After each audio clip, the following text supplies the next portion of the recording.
Nah, ini tahapan besar pengadaan barang jasa pemerintah ya. Nah, tapi sebagai gambaran umum, jadi pengadaan barang jasa ini dibagi tiga tahapan besar kan ya. Nah, ada tiga tahapan besar pengadaan barang jasa pemerintah. Saya nggak tahu nih, live TikTok nggak bisa coret-coret ya. Ya, informasi buat teman-teman yang di TikTok, kalau mau join Zoom meeting, masuk di Telegram Group ya. Telegram Group belajar pengadaan. Nah, linknya di situ. Oke, ini adalah tahapan pengadaan barang jasa pemerintah ya. Ada tiga tahapan besar. Pertama ada tahapan perencanaan ya, perencanaan, kemudian persiapan ya, dan pelaksanaan. Ya, pelaksanaan. Nah, sesuai dengan definisi pengadaan, bahwasanya perencanaan kan dimulai dari identifikasi kebutuhan, ya, identifikasi kebutuhan. Nah, ini tadi di slide kan, nah ini kan mulai dari identifikasi ya, identifikasi pengadaan. Nah, terus nanti ke penetapan barang jasanya, cara pengadaannya, pemaketan konsolidasi, waktunya dan anggaran. Ini yang akan kita coba Kita coba elaborasi ya, kita coba detailkan, kita coba selesaikan terkait perencanaan pengadaan barang jasa pemerintah. Nah, ini kan mulai dari identifikasi kebutuhan, kalau kembali ke tahapan sampai ke serah terima di sini kan, serah terima. Nah, di sini di tengah-tengah kan di perencanaan ada perencanaan pengadaan ya, persiapan pengadaan, ada persiapan pemilihan ya, dan ada pelaksanaan pemilihan dan pelaksanaan kontrak. Nah, ini kalau dibagi-bagi gini. Nah, kemarin kita dalam tahapan persiapan pengadaan kita sudah membahas kemarin kan sudah membahas membuat spek ya, membuat HPS dan membuat draft kontrak kemarin ya, kurang lebih ya, jenis-jenis kontrak ya. Nah, yang mana ini dijadikan ataupun merupakan satu bundel dari PPK, dokumen persiapan pengadaan ya, dokumen persiapan pengadaan yang nanti akan direview dalam persiapan pemilihan nih. Nah, direview nih kan, direview ini ya, langkah ini direview oleh Pokja ataupun pejabat pengadaan ya. Nah, akan dijadikan dokpil, akan dijadikan dokumen pemilihan untuk dilakukan nanti pelaksanaan pemilihan di sini, pelaksanaan pemilihan. Pelaksanaan pemilihan bisa dengan e-purchasing, bisa dengan pengadaan langsung, dengan penunjukan langsung, tender cepat atau tender lah seperti itu ya, pun tender. Nah, ini kurang lebih gambar seperti itu. Nah, ini akan kita bahas di sini ya, di tahapan perencanaan. Nah, ini udah ya, spek KPS sudah, lihat di tolong lihat di konten sebelumnya ya, lihat di YouTube silahkan, bisa lihat eh, rekaman sebelumnya ya. Nah, sekarang kita tamatkan perencanaan pengadaan. Nah, ini. Nah, jadi di dalam Perlem 11 ya, tentang perencanaan pengadaan, ini diatur ada 6 tahapan dalam melakukan perencanaan pengadaan. Nah, namun sebelum itu ada satu hal nih dulu nih, yang paling awal ya, yang awal di perencanaan pengadaan. Nah, jadi di perencanaan ya, ketika kita dapat anggaran,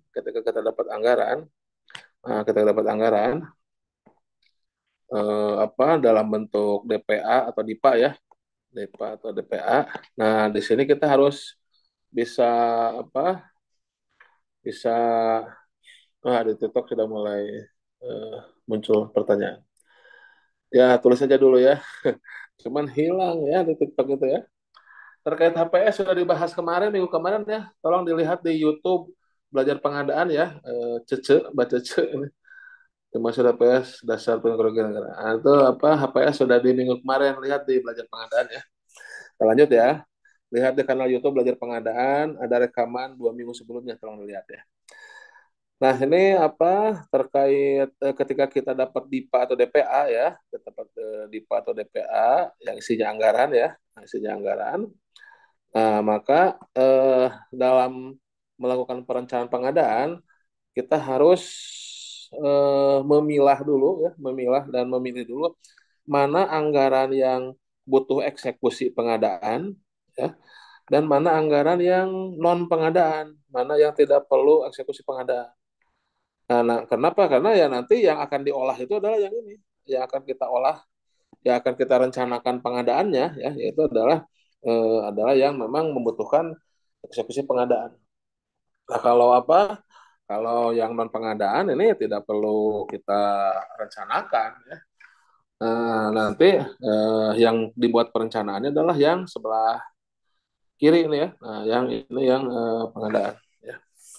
Oke, ini masih terlihat kan zoomnya? Oke. Tolong kalau apa putus tolong diberitahu di WA ataupun Telegram ya. Di WA lah terutama di WA ya. Takutnya nih sudah panjang lebar kemana-mana putus lagi ya. Oke. Tolong diberitahu di WA ya. Kalau ada putus ya. Oke. Kembali ke laptop ya. Kembali ke laptop. Nah, kalau yang non pengadaan itu contohnya seperti ini, seperti apa? Seperti yang non pengadaan tuh transfer gitu ya. Nah, yang transfer itu tidak perlu tidak perlu pengadaan atau ya honor ya, honor ya. Sebentar saya ini dulu. Kopas dulu yang sebentar, mohon izin, mohon maaf. Bentar.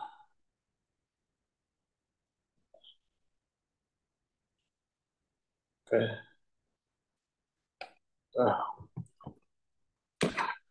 Ah, saya ulangi ya. Jadi di awal kita harus bisa mendefinisikan mana yang butuh eksekusi pengadaan dan mana yang non pengadaan. Ya, yang contoh non pengadaan itu ya berarti kita tidak perlu eh, tidak perlu swakalola atau tidak perlu penyedia. Jadi itu ya tidak ada eksekusi pengadaannya ya. Kalau yang non pengadaan.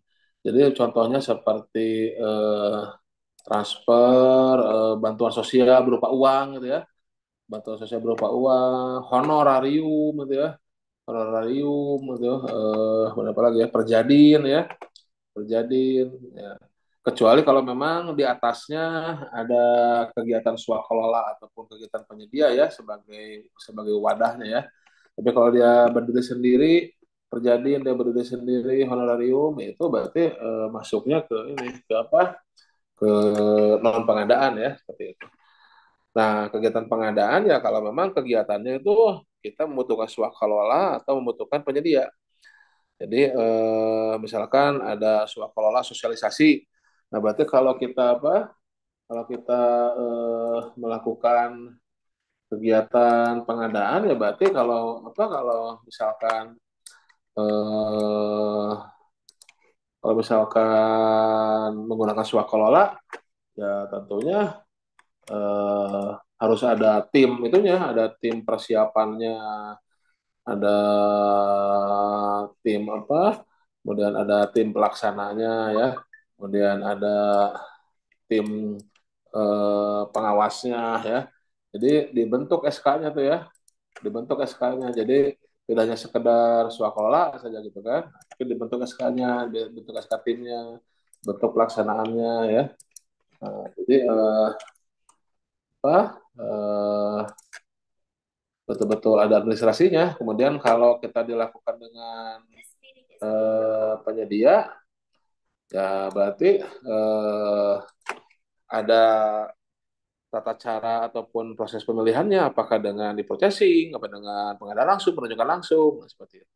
Oke, nah jadi harus dipastikan dulu mana yang pengadaan dan mana yang non pengadaan. Nah nanti kalau yang kita proses ke dalam sirup ya, ini yang proses ke dalam RUP, ke dalam RUP itu yang dimasukkan ke dalam RUP atau dibuat perencanaan ya, itu adalah yang hanya yang pengadaannya saja. Oke. Nah, sedangkan yang non pengadaan itu tidak kita proses ya. Yang non pengadaan tidak kita proses seperti itu. Oke. Nah, inilah yang akan kita bahas bagaimana kita membuat rencana rencana pengadaan ya, rencana umum pengadaan. Nah, melakukan perencanaan pengadaan itu tahapannya tadi itu sesuai slide. Pertama kita mengidentifikasi apa kebutuhan ya, kebutuhan kita ya. Tadi pertama identifikasi mana yang pengadaan, mana yang bukan pengadaan. Kemudian yang kedua mengidentifikasi apa? Mengidentifikasi eh, apa kebutuhannya ya, apa kebutuhannya nanti dengan apa dengan formulir identifikasi kebutuhan kan ya. Nah, dengan identifikasi kebutuhan tuh kemudian nanti kata kuncinya kan ada 5W1H gitu kan ya. Ada 5W1H. Jadi apa kebutuhannya eh, siapa yang membutuhkan, mengapa butuh itu, why, di mana butuhnya, kapan butuhnya, sampai dengan apa, bagaimana nanti kebutuhan itu bisa terpenuhi. Nah, ini definisi kebutuhan. Oke.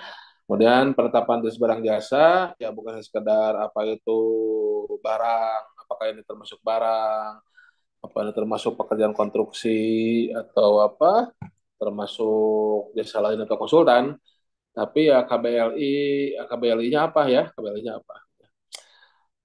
Kalau bingung-bingung apa KBLI-nya, pakai chat GPT aja lah. Pakai chat GPT sekarang cepat itu ya, mencari KBLI itu ya.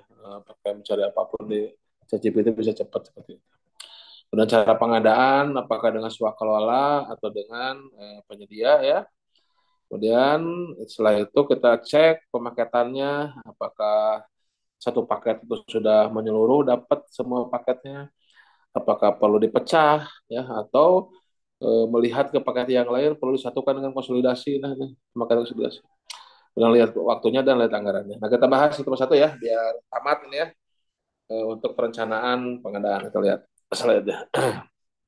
Nah, pertama, nah kita apa melakukan proses ini, melakukan proses perencanaan pengadaan ini adalah waktunya adalah sorry, mati. Nah, waktunya adalah bersamaan ini kalau ini ya, kalau APBN ya. Nah, kalau APBN ini bersamaan dengan keluarnya nota keuangan ya, kemudian rancangan APBN. Ya intinya sudah ada inilah, sudah ada anggarannya lah, sudah terlihat ya, sudah ada rancangannya. Nah, baru kita lakukan perencanaan. Nah, kalau memang sudah terlihat anggarannya di nota keuangan dan RAPBN, di rencana APBN. Dan sudah dibahas ya tentang RUU. Jadi sudah ada masuk anggarannya nih, sudah ada nih ya. Baru kita bisa kita lakukan perencanaan. Karena ya kalau belum ada anggarannya ya mubazir juga ya kita melakukan perencanaan ya. Karena anggarannya aja belum terlihat ya. Nah, tapi kalau sudah apa di kalau sudah di eh, rencana anggaran sudah muncul, nah, baru kita bisa lakukan perencanaan. Begitu pula untuk APBD ya daerah ya. Nah, untuk APBD daerah kita bisa lakukan perencanaan ketika RKA. Nah, RKA kan RKA ya rencana apa kegiatan anggaran sudah ada ya. RKA sudah ada. Saya name dulu nih. Ya, bentar, sebentar. Namanya saya name dulu nih. Rename RHL aja. Tidak bawa institusi. Nah, maaf ya. Oke. Nah, untuk daerah ya, untuk APBD itu nah sama juga. Jadi kalau memang rencana anggaran sudah ada, nah nih, nah, bisa dimulai pada sekitar bulan 9, bulan 10 ya, ketika pembahasan raperda tentang APBD itu sudah dianggarkan ya. Ya kita bisa melakukan belanja ya seperti sehari-hari juga kita bisa melakukan belanja ya kalau memang sudah ada anggarannya, walaupun belum pasti uangnya, tapi kan minimal sudah ada rencana anggarannya. Nah, itu kapan kita melakukan perencanaan ya. Yang bagi yang ikut ujian biasanya suka muncul pertanyaan kapan kita bisa melakukan perencanaan pengadaan. Oke. Nah, selanjutnya siapa yang melakukan perencanaan? Nah, jadi di sini ya. Nah, sini tadi, nah ini kan. Nah, ini yang melakukan perencanaan di sini, ini peranan besarnya di sini PPK ya. Nah, di sini peran besarnya PPK. PPK juga nanti berperan besar di sini di ujung ya, di pelaksanaan ya PPK ini. Nah, yang di tengah-tengah pemilihan ini Pokja ya, Pokja sama pejabat pengadaan. Oke, Nah, di sini di perencanaan PPK dan nanti pelaksanaan juga PPK. Nah, ini PA KPA itu hanya menetapkan saja, hanya menetapkan hasil dari perencanaan pengadaan ya. Sedangkan kalau kalau PPK dia yang membuat. Nah, tapi bisa saja dibantu oleh dibantu oleh staf PPK ya, dibantu oleh staf PPK, dibantu oleh tim teknis ya, ataupun tim ahli ya, staf ahli ya dalam pembuatan spek HPS dan draft kontraknya. Oke. Nah, kemudian dalam menyusun perencanaan pengadaan ya intinya PPK ya sebetulnya bukan hanya perencanaan ya, seperti sering saya ungkapkan bahwasannya dalam pengadaan itu sambil kita jalan terus gitu ya, jangan lupa terhadap itu prinsip ya, terhadap etika ya, pasal 6 etika, kemudian ada prinsip dan tujuan pengadaan. Nah, tentunya dimulai dari perencanaan ya, selain kita menjaga etika dan menjaga prinsip ya. Nah, kita juga harus melihat tujuan dan kebijakan. Nah, di dalam perencanaan, ya di dalam tujuan pengadaan kan ada kata kunci, kita lihat tujuan pengadaan. Nah ini, nah tujuan pengadaan ini kan. Nah ini ya tujuan utama ada menghasilkan barang jasa yang tepat ya, dari sisi kualitas, kuantitas, waktu, biaya logis dan penyedia.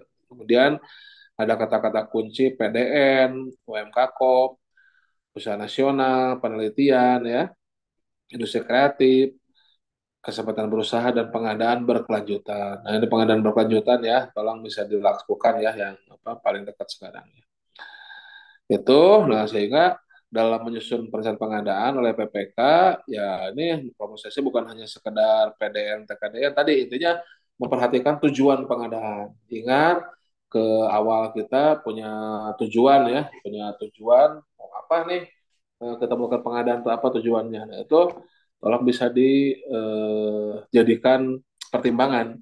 Nah, ini ada TKDN 40%, pengadaan berkelanjutan kayak menggunakan barang yang ramah lingkungan, penelitian, kemudian ada usaha menggunakan usaha mikro kecil ya, 40% dari anggaran. Dan dalam tujuan yang lain kan ada apa tadi eh, industri kreatif, nah itu juga ya, penelitian ya, dan penelitian sudah ada, kemudian apalagi tadi PDN, TKDN ya. Nah, intinya kembalikan ke tujuan pengadaannya ya, jangan lupa. Ya bukan hanya dalam perencanaan ya, ya di dalam pelaksanaan pun pelaksanaan pemilihan dan kontrak sama seperti itu. Oke. Nah, pertama tadi kan di awal ada identifikasi kebutuhan ya, identifikasi kebutuhan. Nah, ini identifikasi kebutuhan harus memperhatikan ya prinsip pengadaan, nah, terus tujuan pengadaan, ini pengadaan berkelanjutan salah satu tujuan ya, tujuan pengadaan dan prioritas kebutuhan. Kemudian untuk memudahkan untuk memudahkan belanja nanti lihat juga barang jasa yang sudah ada dalam katalog elektronik ya. Walaupun dalam belanjanya harus hati-hati nih ya sekarang ya. Ya memang ya menurut saya sih eh, apa eh, belanja lewat katalog elektronik dengan e-processing ya masih belanja yang paling mudah ya, paling mudah untuk bisa dilakukan ya. Nah, cuman kan sekarang bedanya penyedia bisa cepat masuk ke dalam kotak elektronik dan bisa tayang ya, bisa tayang langsung. Nah, itu hati-hati nanti dalam masalah harganya dan dalam terkait persyaratan-persyaratannya harus dicek ulang lagi ya seperti itu. Memang LKPP sudah melakukan patroli itu ya, sudah ada ribuan tuh penyedia yang tanda kutip ketangkap basah, ketangkap kering kali ya karena tidak berenang ya. Ya ada beberapa pelanggaran seperti masalah harga, kemudian TKDN-nya yang tidak sesuai dan persyaratan lainnya seperti itu ya.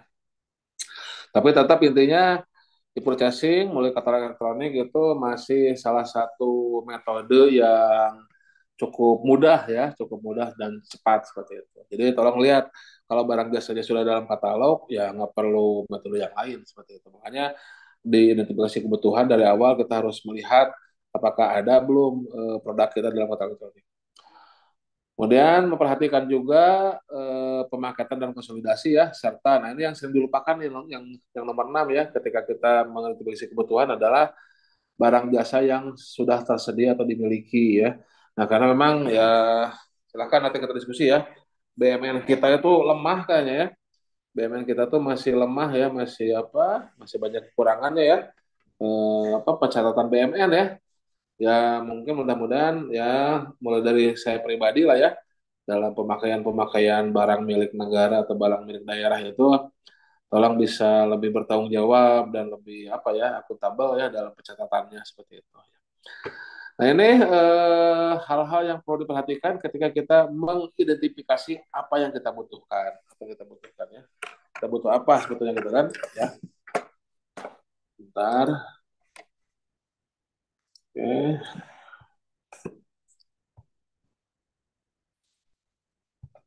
Nah, tadi ini yang pertama ya. Pertama kita sudah melakukan identifikasi kebutuhan. Nah, untuk apa teman-teman PPK yang apa yang mengikuti sebentar, saya langsung ke prakteknya ya. Ke ini mengikuti PPK tipe C. Nah, ini contoh. Nah, ini.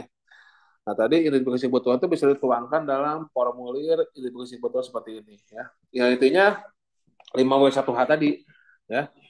Ini barangnya apa sih? Apa yang dibutuhkan barangnya apa ya? Barangnya apa? What itu ya. Nah, misalkan menyediakan makanan minuman atau apa membeli laptop gitu seperti itu ya.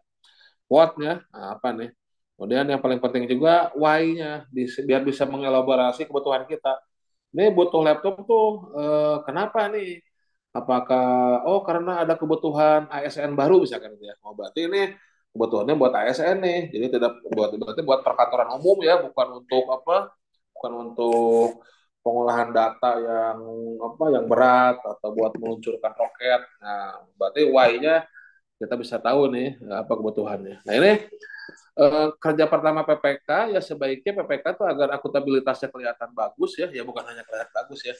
Tapi kadang kan kalau zaman sekarang itu selain benar kita tuh harus bisa menampilkan juga dengan baik ya, karena kadang walaupun kita sudah benar tapi retorikanya ataupun bungkusnya kurang bagus, jadi tidak laku ya.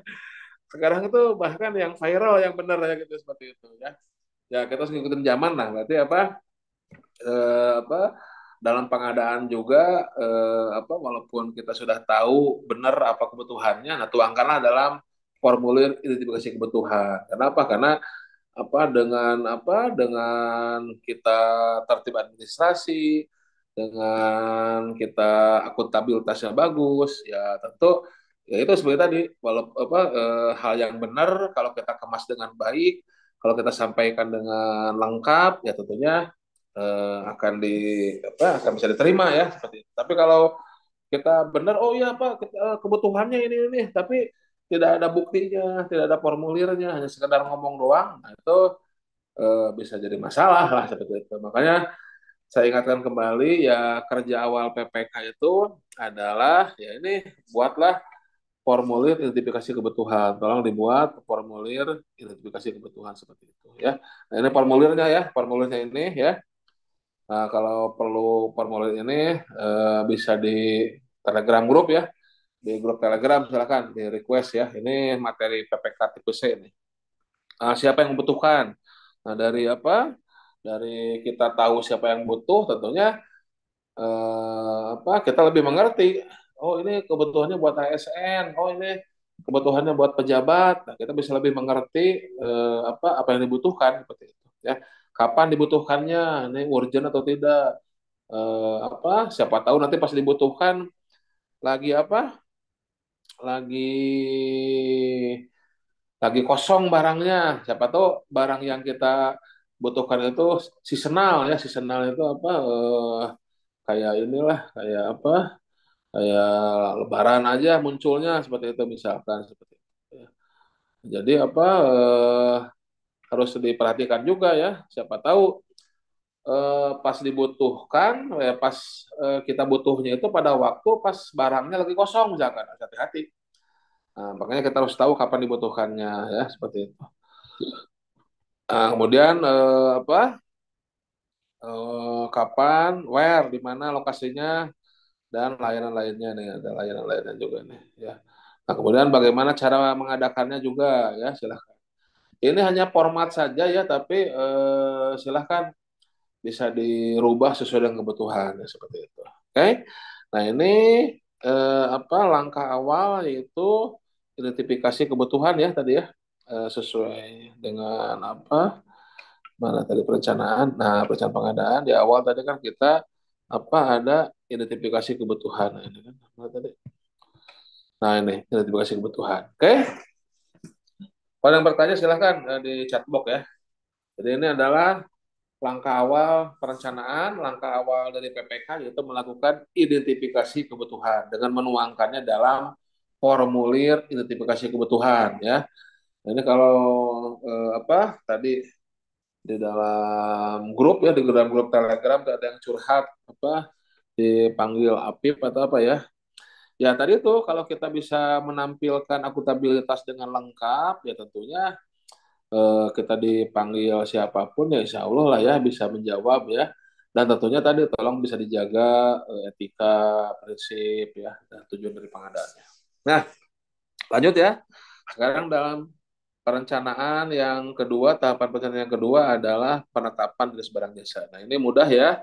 Ini secara umum ini eh, kita akan melakukan pengadaan apa sih? Apakah barang, apakah apa konstruksi, apakah jasa lainnya mana tadi ya ataupun jasa konsultan ya nah, ini ya. Nah, ada empat ya barang konstruksi konsultan atau jasa lainnya. Kenapa kita perlu tahu dari awal ini termasuk apa pengadaan jenisnya apa produknya apa apakah barang apakah konstruksi atau konsultan atau jasa lainnya karena ya masing-masing apa masing-masing jenis barang jasa ini nanti dalam pelaksanaannya menerangkumannya sebentar saya buka dulu nanti dalam pelaksanaannya itu akan apa akan memiliki tata cara yang berbeda ya terutama terutama konsultan.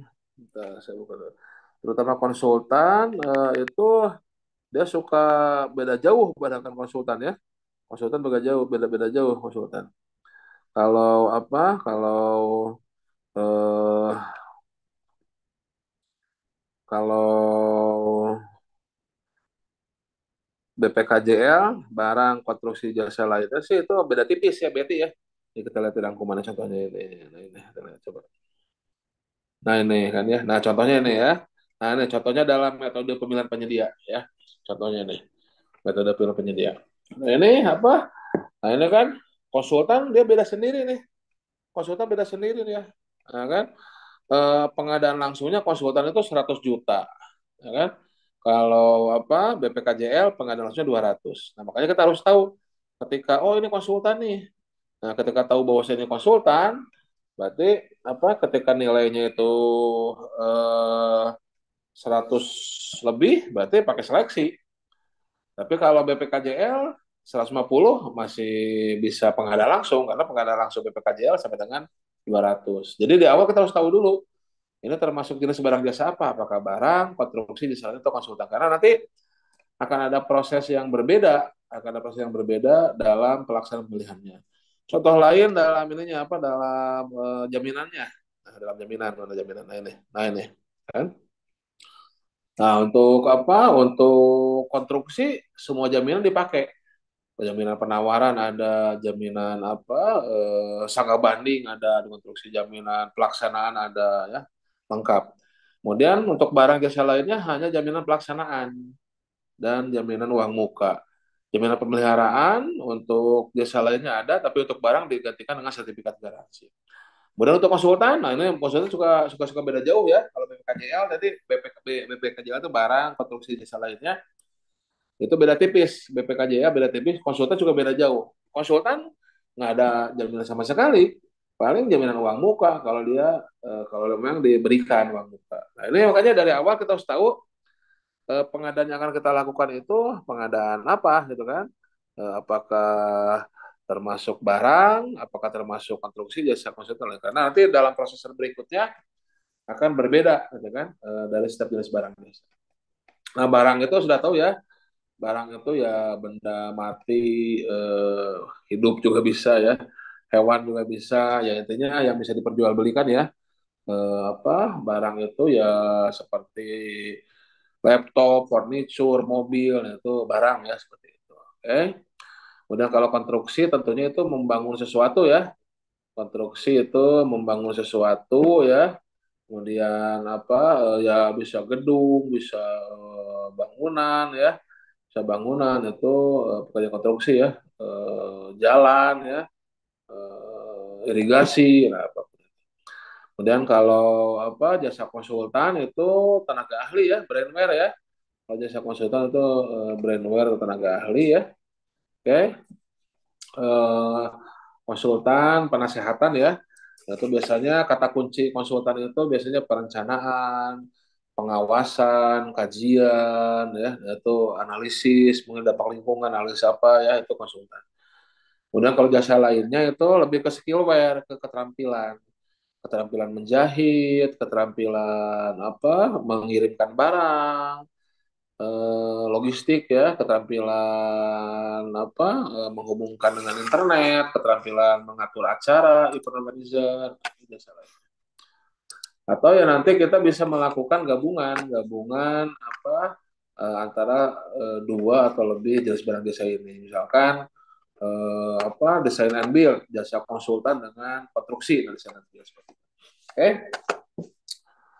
Nah, kemudian yang lebih apa, yang lebih ini lagi, yang lebih apa, yang lebih advance lagi dalam perencanaan, sebaiknya kita sudah menentukan KBLI-nya juga ya, bukan hanya sekedar jenis barang jasanya. Ya kalau nggak hafal bisa di googling lah, kalau nggak pakai chat GPT lah ya, misalkan ya. Pakai chat GPT ini kan, pakai chat GPT misalkan apa KBLI jasa jasa catering misalkan ya. Nah, ketikin deh ini, GPT. Nah, oh, langsung muncul ya kan 5 KBLI untuk jasa catering adalah 5621 kegiatan layanan makanan ringan ya kan. Apa KBLI pengadaan laptop misalkan ya. Nah, budget TV itu udah selesai. Nah, 46 510. Nah, ini ya. Jadi daripada pusing-pusing googling kan harus nanti download dulu KBLI, KBPC, udah mendingan pakai chat GPT aja lebih cepat ya cepat. Ya sekarang kan ya ilmu pengetahuan sudah tersebar luas ya. Tinggal kemauan kita untuk apa belajar ya. Dan yang sekarang mah ilmu pengetahuan sudah di mana-mana. Tinggal apa nalar kita ya, logika kita. Nah ini spek sudah ya, spek. Ada pertanyaannya di TikTok ya. Bagaimana Pak jika RUP paketnya dibuat swakload tapi pada pelaksanaannya di PL? Ya tinggal boleh boleh kan namanya rencana ya. RUP itu kan rencana umum baru rencana. Ya berarti kan ada perubahan rencana ya. Nah, tapi ini konteksnya bukan melanggar etika ya. Makanya saya bilang di awal kita itu harus dijaga etika pengadaan. Ini juga untuk diri saya sendiri ya. Harus bisa menjaga etika, menjaga prinsip ya, dan menjaga tujuan. Ya seperti kita hidup lah ya. Seperti kita hidup kadang apa kita sudah benar, tapi kalau dalam penyampaiannya dengan cara yang tidak etis, tidak beretika, dengan cara yang keras, kasar misalkan ya, ya boro-boro ke orang lain lah ya. Jangan dulu bicara ke orang lain ke apa di tempat kerja misalkan di rumah aja lah kita bicara sama anak kan kalau tidak pakai etis kan walaupun kita benar tapi kalau bicaranya tidak beretika kan pasti anak juga nggak mau apa mengikuti ataupun mendengarkan apa kita ya. Nah ini konteksnya kita tetap menjaga etika ya, menjaga etika dan menjaga prinsip pengadaan. Ya kalau bagaimana kalau RUP dipakai di sekolah tapi maksudnya apa pengadaan langsung. Nah ini PL juga harus diperjelas. PL itu pengadaan langsung atau penunjukan langsung ya. Tapi intinya ya baik pengadaan langsung penunjukan langsung intinya ada perubahan ya. Nah silakan nanti tinggal dirubah aja. Kan Eropa bisa direvisi nggak masalah. Yang penting tidak terlanggar etikanya, prinsipnya ataupun kebijakannya. Gitu ya. Siapa ini? Sudedi ya. Oke. Lanjut ya. Nih di Zoom meeting mah ada slide-nya ya. Saya nggak tahu nih kalau ada yang tahu nggak di TikTok bisa munculin selain nggak gimana caranya nih ya. Silahkan lah ya. Oke. Nah ini selanjutnya kan nyusun spek ya, nyusun spek HPS ya. Itu sudah ya. Silahkan lihat di apa belajar pengadaan sebelumnya ya, belajar pengadaan sebelumnya. Nah, ada juga HPS. Oke. Nah selanjutnya ini satu lagi ya. Nah terkait ini apa pemaketan. Nah pemaketan dan HP sudah ya. Nah ini strategi dan pemaketan satu lagi ya, satu lagi. Oke. Nah, nah ini sebetulnya tugasnya JE pengadaan sebetulnya nih saya makanya sangat mendorong kepada teman-teman ya dimanapun ya apa tolong bisa memaksimalkan UKPBJ ya ya bukan karena saya seorang japung pengadaan ya ya karena memang apa sudahlah biar nggak repot-repot user itu ya para ASN di satker di dinas itu biar nggak usah repot-repot ngurusin pengadaan ya udah ngurusin badan aja lah saya juga ini berat badan nggak turun-turun ya nah ngurusin tusinya masing-masing lah sudah lah gitu ya apa ngurusin urusannya dinas masing-masing jadi kalau sekarang kan apa kekurangan PPK wah user juga ikutan jadi nimbul jadi PPK pusing lah udah mendingan dorong lah UKPBJ itu apa dorong lah japungnya ya perhatikan juga honorariumnya gitu ya biar fokus dalam pengadaan. Ya sehingga apa? Sehingga contohnya dalam strategi ini ya, dalam strategi ini ya apa UKPBJ itu biar bisa melihat secara keseluruhan. Ini di kota ini di kabupaten ini di kementerian ini ada pengadaan apa aja saja nih. Itu kan sebetulnya pengadaan di pemerintah tuh sebenarnya cenderung rutin ya, itu aja sebetulnya. Ada beberapa proyek, itulah yang harus diperhatikan. Nah, makanya nih kita menyusun strategi itu bisa berdasarkan supply positioning model nih. Ada teori Kraljic ya, ada SPM ya mana di sini SPM ada nggak? Itu gambarnya. Saya googling aja ya. Nah, jadi apa? Berdasarkan supply positioning model ya. Eh, jadi salah satunya apa? UKPBJ nih harusnya bisa mau strategi. Nah ini kan bisa di apa di apa kebutuhan kita itu pengadaan kita itu ditempatkan dalam 4 kuadran ini ya, apakah termasuk rutin, leverage, bottleneck atau kritikal. Nah ini kalau kita bisa berstrategi dalam pengadaan ya, kalau UKPBJ Japungnya udah mantap ya, tentunya ya kita tuh harus fokus di kritikal. Nah, yang rutin-rutin, yang leverage itu ya bisa kita alokasikan, bisa kita pindahkan ke sistem, bisa kita setting dengan kontrak payung, ya, bisa kita otomasi, ya. Nah, gimana caranya agar tidak terjadi gagal tender, gagal pengadaan, ya itu yang kritikal ini yang high expenditure dan yang apa dan yang resikonya tinggi nih yang harus kita fokus kita perhatikan yaitu kita menyusun strategi menyusun strategi berdasarkan supply positioning model nih maksudnya. Nah, ini apa ya kalau teman-teman yang di dinas PPK ataupun penyuluh pengadaan atau personil lainnya yang nggak mungkin ya bukan nggak mungkin lah kecil kemungkinannya bisa membuat strategi berdasarkan SPM ini ya karena kan sibuk dengan tugas masing-masing ya ya menjadi PPK juga. Nah, ini harusnya ya tadi para Japung dan di UKBPJ ini yang bisa melaksanakan strategi pengadaan. Kemudian berdasarkan tujuan kebijakan, nah, ini sudah dari awal ya bahwasannya ya apa dalam melakukan pengadaan ini ya tentunya harus tetap kembali ke tujuan apa dan kebijakan ya. Tapi di awalnya tetap kita harus megang teguh etika dan prinsip pengadaan. Nah kemudian kita melakukan strategi, melakukan pelaksanaan pengadaan berdasarkan proses dari perencanaan. Tadi proses perencanaan ya mulai dari identifikasi kebutuhan, penetapan barang jasa, penetapan cara pengadaan, apakah swakol atau pemilihan, kemudian tadi apa anggarannya, waktunya ya dan apa tempatnya itu seperti itu. Oke.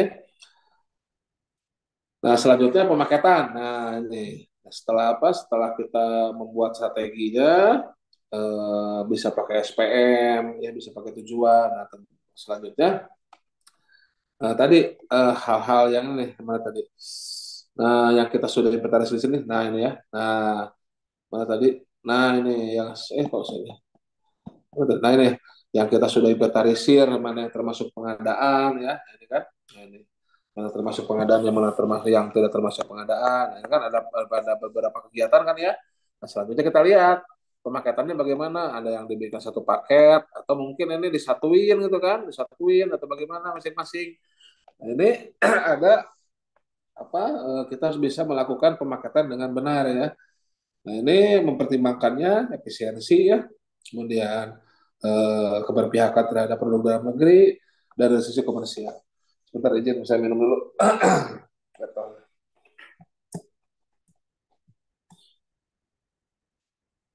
Silakan kalau ada pertanyaan di apa di chatbox ya, ataupun aduh. Nah,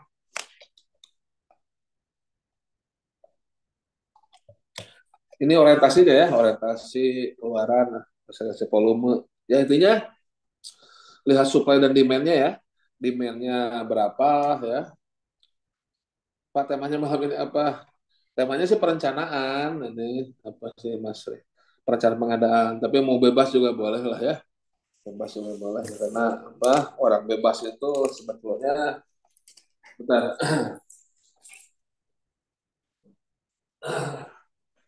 orang bebas itu sebetulnya apa? Ada aturannya juga. Tapi silakan bisa bebas lah boleh lah ya. Nah ini apa? Tapi dalam hal pengadaan ya bukan bebas yang lain-lain. Ini terkait pengadaan ini ya, belajar pengadaan.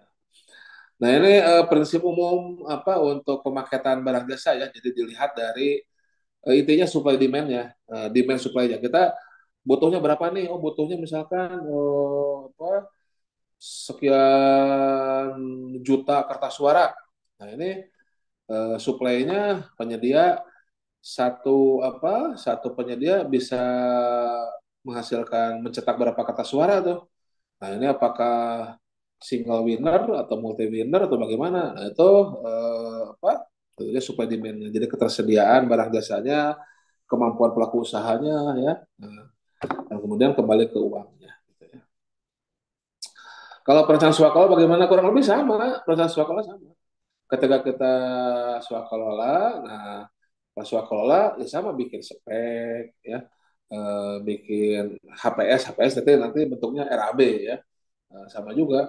Kemudian kalau ada perjanjian dengan tipe 2, tipe 3, tipe 4 ya disiapkan ada perjanjiannya. Sama juga seperti itu. Kemudian ditambahkan rencana kegiatannya, rencana apa kegiatannya apa saja, penjadwalannya. Itu perencanaan swakelola seperti itu ya. Kurang lebih sama juga ya. Oke. Nah, Nah, kemudian pemaketan ada ini, ada harus memperhatikan juga untuk usaha kecil. Usaha kecil itu kan ada di bawah sampai dengan 15 miliar ya. Jadi nilai paket sampai dengan 15 miliar itu diperuntukkan untuk usaha kecil. Nah, jadi ketika pemaketan itu jangan sampai ada yang dipaketkan itu nilainya jadi lebih 15 miliar. Nah, kalau lebih 15 miliar kan nanti yang masuk kan non kecil ya, yang besar. Nah, yang besar itu nanti usaha kecil akan kalah bersaing dengan yang besar tadi. Nah, makanya ketika memaketkan jangan sampai melebihi 15 miliar agar walaupun disatukan, pemakaian disatukan itu tetap masih untuk usaha kecil. Salah satu yang harus dijaga. Tapi ya kalau bisa sebanyak-banyaknya untuk usaha kecil ya itu akan lebih bagus ya. Nah, kita lihat dulu di pasal 20 ini ya, di pasal 20 Perpres ada ada larangan ya, ada larangan dalam pemaketan.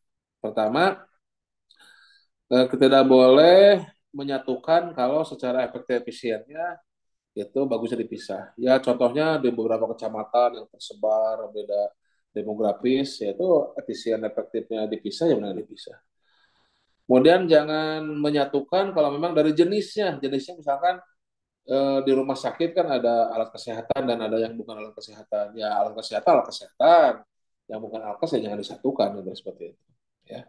Nah tadi yang nomor tiga nih yang tadi bahas itu menyatukan beberapa paket pengadaan yang besar nilainya seharusnya dilakukan oleh usaha kecil. Nah itu mikro kecil. Jadi jangan sampai menyatukan tapi nanti malah menyingkirkan usaha kecil jangan. Nah terakhir jangan sampai memecah paket untuk menghindari tender. Walaupun nanti alasan Pak bagaimana ini sudah mau akhir tahun. ya itu keperencanaannya berarti kurang bagus seperti itu ya. Jadi jangan mencoba untuk menghindari tender. Ada pertanyaan dulu apa tadi? Untuk pekerjaan fisik apa bisa beberapa kita bisa digabung konsultan perencanaannya dijadikan satu? Ya kalau memang sama itu bisa dikonsolidasikan. Bahkan ya bukan hanya konsultan ya, barang juga kalau sama jenisnya kenapa kenapa harus beberapa kali pengadaan? Nah, misalkan pengadaan laptop sama ya ada beberapa seksi disatuin aja. Konsultan perencana ya udah eh, nanti tuh nih level konsolidasi itu bisa ada di tiga level. Ada konsolidasi di level anggaran oleh pengguna anggaran, konsolidasi di level pemaketan oleh pejabat pembuat komitmen, atau konsolidasi ketika proses pemilihan oleh Pokja ya, seperti itu. Nah, tinggal mana yang paling efektif efisien ya konsolidasinya. Ya ini konsultan perencana kalau beberapa pekerjaan fisik memerlukan konsultan perencana yang sejenis, ibaratnya misalkan perencanaan jalannya sebetulnya sama aja jalan STA 0 sampai 1000 jalannya sama sama ya sebetulnya sih kalau tipikal sama itu ya mendingan digabungkan gitu kan karena sebetulnya sama jadi seperti itu. Ya kita lihatlah mana efektif efisiennya ini harus lebih praktis lagi ya. Kita lihat mana lebih efektif efisien. Nah, sekarang kita masuk ke konsolidasi. Nah, ini kalau tadi kan pemecahan, nah, sekarang konsolidasi. Kalau konsolidasi itu penggabungan ya, penggabungan ya ini seperti yang baru saya tanyakan. Jadi strategi menggabungkan beberapa pengadaan dalam satu kali pengadaan. Nah, tadi bisa di perencanaan, bisa di persiapan, ataupun bisa di pemilihan. Di persiapan pemilihan perencanaan oleh PA tentunya, itu lebih ke anggarannya. Persiapan mulai penyedia oleh PPK ya, persiapan pengadaannya. Kemudian persiapan pemilihan oleh Pokja tadi. Oke. Nah, intinya jangan sampai sedikit-sedikit pengadaan kok sedikit-sedikit gitu kan. Nah, ini seperti yang tadi gambar keraljik. Nah, ini yang rutin-rutin ini yang kecil-kecil ini bagusnya bisa di leverage itu, bisa digabungkan, dikonsolidasikan tuh ke kanan agar ekspenditurnya besar sehingga kita bisa punya nilai tawar yang lebih seperti itu ya. Oke, itu. Nah, kemudian dalam perencanaan kita harus bisa menetapkan cara pengadaannya mau apa? Apakah mau dilakukan dengan swakelola atau dengan penyedia. Kalau di Parlem 11 ya nampaknya mazhab kita itu ya lebih mengedepankan swakelola ya. Karena ini ya kalau lihat dari pulau diagram ini kita lihat aja coba. Ini ada kebutuhan nih, tanya dulu. Bisa melalui penyedia atau enggak? Kalau tidak ya langsung swakelola. Kalau iya bisa melalui penyedia ini di stop dulu dengan swakelola. Bisa nggak swakelola? Kalau kalau betul-betul tidak baru bisa penyedia. Tapi kan ya swakelola bisa-bisa saja. Apapun bisa swakelola ya. Kecuali tinggal SDM-nya mampu nggak? Semua sumber dayanya mampu nggak manusia? Sumber daya manusia, sumber daya peralatan, sumber daya waktu dan sebagainya seperti itu. Ya. Nah intinya kita di pemerintah lebih prefer ke swakelola daripada penyedia. Nanti ini bahasan swakelola ada lagi ya. Tapi kalau mau melihat konten-konten yang lama, silahkan bisa melihat di YouTube belajar pengadaan ya, konten-kontennya silahkan. Ya. Oke. Namun pada intinya dari slide ini bisa disimpulkan bahwasannya di pemerintah itu sebetulnya lebih awalnya kita lihat dulu swaklola bisa nggak nih? Kita mampu nggak sumber daya kita sendiri? Swaklola pertama. Ya sumber daya di ASN lain, di kementerian, di lembaga lain, di TNI Polri, di PNE, di perguruan tinggi negeri. Nah, bisa nggak kita swaklola yang kedua, gitu kan? Atau ada ormas nggak, ada yayasan nggak perguruan tinggi swasta atau yang asosiasi. Nah, itu kan banyak tuh sumbernya tuh. Jadi supplier kita bukan hanya dari penyedia ya atau kelompok masyarakat. Itu ya. Pertanyaan apa? Sebentar lihat di TikTok bocat. PLD pengadaan lewat purchasing KPP kalau harganya lebih dari harga di marketplace atau Tokopedia bagi walaupun sudah dinego. Coba lebih teliti lagi lah. Gini, kalau menurut penelitian saya memang kan sekarang tuh penyedia bisa tanda kutip ya semaunya dialah menentukan harga jadi dikembalikan ke pasar. Nah, dalam artian masih ada kok saya lihat penyedia-penyedia yang memang ya normal-normal saja lah gitu, standar ya. Jadi ibaratnya kalaupun lebih mahal daripada Tokopedia ataupun marketplace luar, ya tidak gapnya itu tidak terlalu banyak. Ya memang makanya seperti apa? Seperti belanja kebutuhan pribadi ya saya juga ketika ganti-ganti marketplace lain itu apa harus lebih teliti ya namanya lewat online shop sudah memberikan sudah menyerahkan ke pasar harganya ya tentunya kita harus lebih hati-hati. Saya aja kadang boro-boro kita bicara pemerintah ya, bicara yang swasta ya, bicara Tokopedia, Shopee sama Lazada. Nah ini saya kadang suka bolak-balik di tiga tiga e-marketplace ini gitu ya, itu kadang suka beda-beda gitu ya. Kadang di Tokopedia lebih murah, kadang tiba-tiba di Lazada lebih murah. Jadi ya harus cross check gitu seperti itu. Ya. Oke, gitu ya. Ya bisa suaka kelola ya. Nah ini di chatbox di Zoom meeting ada pertanyaan. Saya jawab dulu pertanyaannya. Jangan bertanya dari Nasrullah, apakah 2024 pengadaan harus harus barang jasa harus atau wajib dikonsultasi? Ya konsolidasi itu tidak wajib, tapi tidak wajib lihat dulu kondisinya ya, Pak Nasrullah ya. Jadi konsolidasi itu tidak wajib, tapi kita lihat kalau memang efektif efisien konsolidasi ya kita konsolidasikan. Apakah bisa marketplace dijadikan acuan harga dan harga? Bisa, tapi lihat dulu kondisi marketplace-nya apakah normal atau tidak.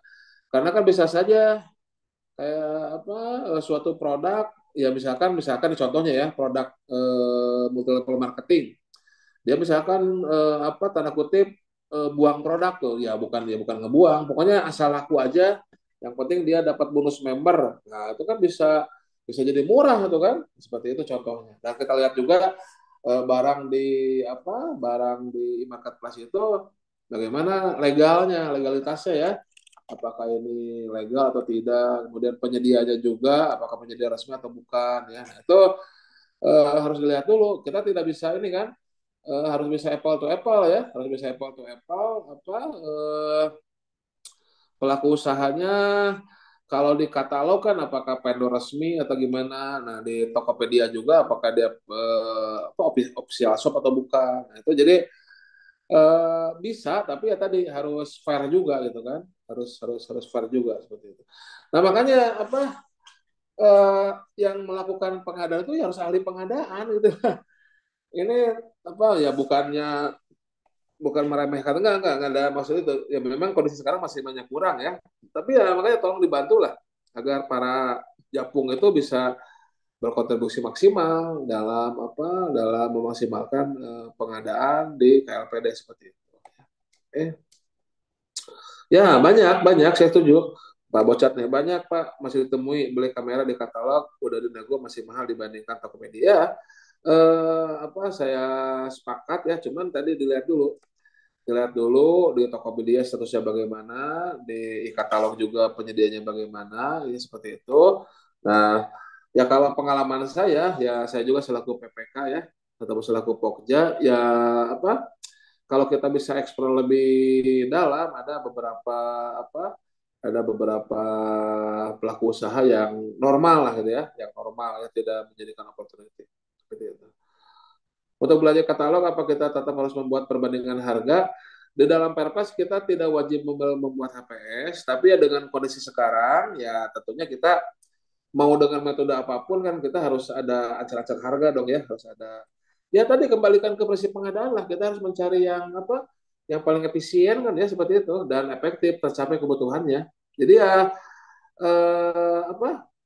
kita tuh jangan hanya melihat letter aturan. Oh, ada aturan di purchasing nggak perlu pakai HPS. Tapi kan kalau kita nggak punya referensi harga, nggak punya acar-acar harga, nanti harga bisa kemahalan, kan? Kembalikan ke prinsip pengadaan seperti itu. Oke, nah terakhir tadi kan sudah ya terkait hal-hal yang harus kita lakukan dalam perencanaan, mulai dari identifikasi kebutuhan, mengidentifikasi mana pengadaan, mana non pengadaan, kemudian dituangkan apa kebutuhannya dalam formulir identifikasi kebutuhan, kemudian setelah itu setelah kita membuat identifikasi, nah jadi tolong PPK di awal itu harus ada produk yaitu formulir identifikasi kebutuhan, sehingga kalau ada pertanyaan, kalau ada apa, ini sebetulnya apa sih kebutuhannya? Ini, nah, kelihatan kan jelas ya. Nah, kemudian sebagai dasar untuk membuat spek nanti APS ya, dan draft kontraknya kelihatan tuh dari formulir identifikasi kebutuhan itu. Nah, kemudian setelah itu tahu apa jenis barang jasanya, tahu apa KBLI-nya ya, tahu apa KBLI-nya seperti itu. Oke, tahu apa KBLI-nya ya. Terus cara pengadaannya tadi apakah mau swakalola atau mau apa? Mau penyedia ya. Terus waktunya kapan ya. Nah, sudah dibuat rencana semua, barulah kita menayangkan ke dalam rencana umum pengadaan. Nah, ini jangan sampai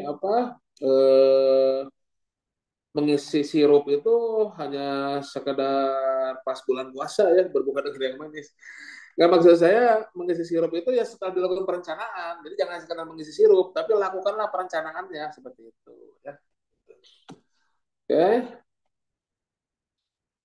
Nah, jadi tolong dilakukan perencanaannya baru diisi sirupnya. Nah, ini silakan pengisian sirup sudah ada formulirnya diisi lah, ini standar ya administratif ya, nama segala sistemnya itu hasil perencanaan dituangkan dalam sistem informasi rencana pengadaan ya. Dan sebentar lagi puasa kan, nah, jangan lupa berbuka dengan yang manis ya sirup itu.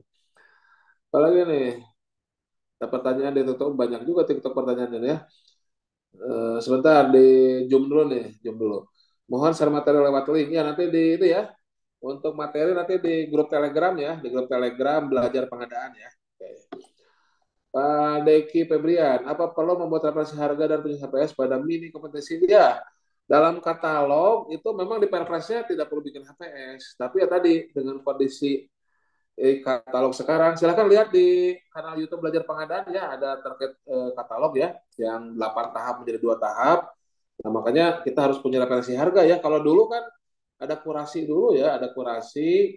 Nah, sehingga harga tidak diserahkan ke pasar, harga kita kurasi dulu. Nah, kalau sekarang kan harga diserahkan ke pasar, sehingga ya ini kan pasarnya juga kan ibaratnya tanda kutip masih baru lah ya.